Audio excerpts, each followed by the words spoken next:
Lucifer Part 2. Yes. Where to begin and where to end?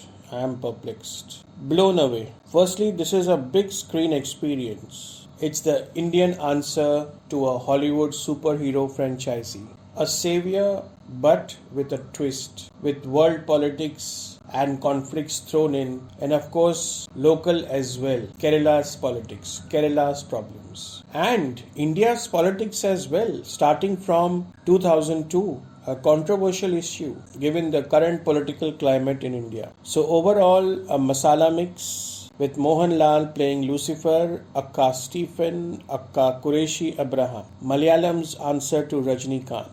I don't mean it in a bad way. Action hero to hai hi, but he is also a philosophical superhero who not only is the best in his savior business, but is a philosopher as well. Now, who is this Lucifer? That's the question which plagues throughout the film. Let me tell you the philosophy behind it. In Christianity and in Islam, there was this most learned angel, closest to God, who refused to bow down to Adam, the man made of mud, and refuted God's order, thereby prompting God to curse him and be banished from heaven forever to this earth, his job being to take man astray from the true path. But in this film, Lucifer has a positive spin, and in fact comes on the side of God. And how? So when God's son becomes the evil, then Lucifer has to come to the rescue or something like it. In the first part, I have not seen the first part, but the great leader of the Kerala party, IUF, he is very close to his Stephen Mohanlal, who is not his son. But when his son, who is now ruling as the CM, played by Tovino Thomas. Oh, I love Tovino Thomas in Maya Nadi. So when he becomes rogue, when he joins his hands with Bajrang Bhai, the right wing gains prominence in Kerala, and that is the recipe for disaster for Kerala. That is when the evil Lucifer has to come to the fore. Jab khud khuda ka beta yani khuda yani ki jo political leader the principles wale, when his son becomes rogue, then the evil has to come on the side of God. So that's a very interesting spin on Lucifer. So let's look at some positives now.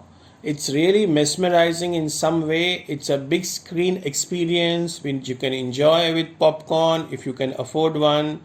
And there is lots of action, but with a story. Yes, story is also there.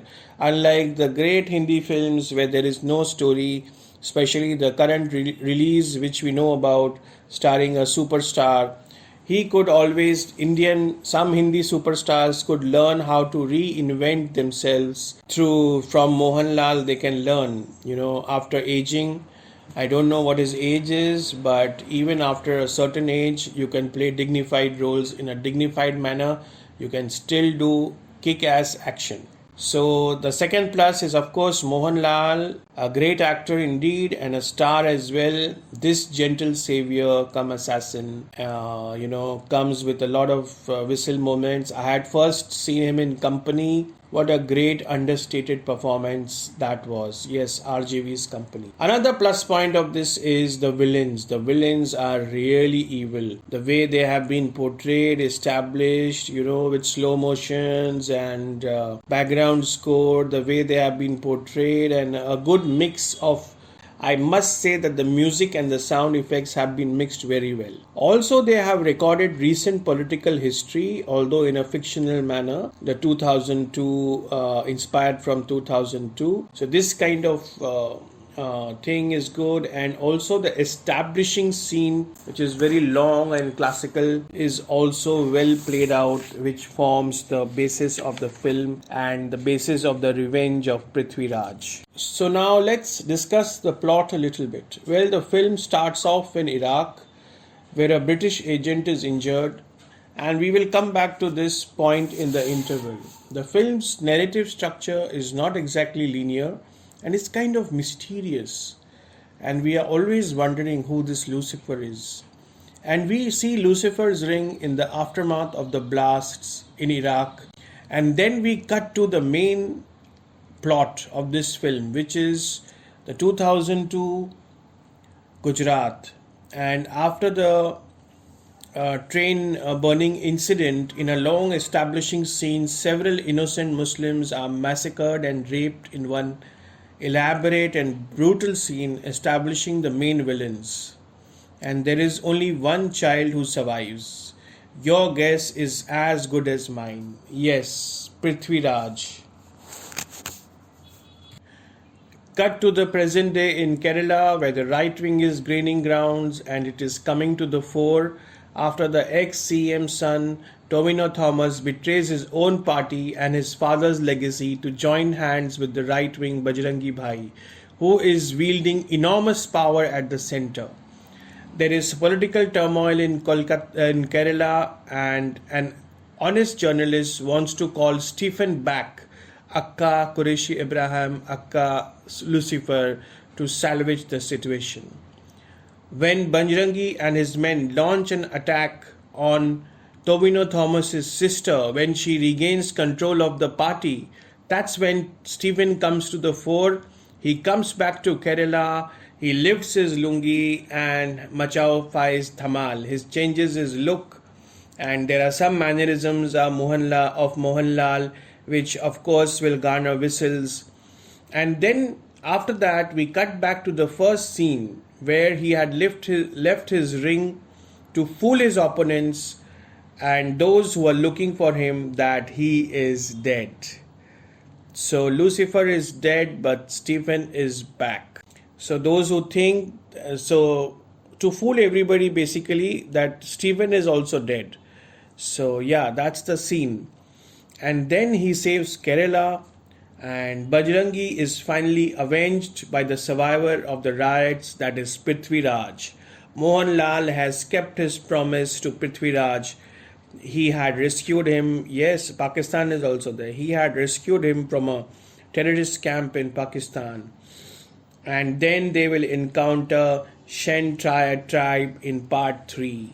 Now let's look at some of the negatives. Everything cannot be perfect. Well, too much action, too much flying around. That's not my cup of tea. Up to a certain extent, it's fine. But this film is full of action. But what the hell? It is competent and up to international standards, but it has got nothing new to offer. In terms of action, I would say, like if you say a film like Avisham, where there had an action scene in a parking lot and then there was a superb, very innovative, superb car chase.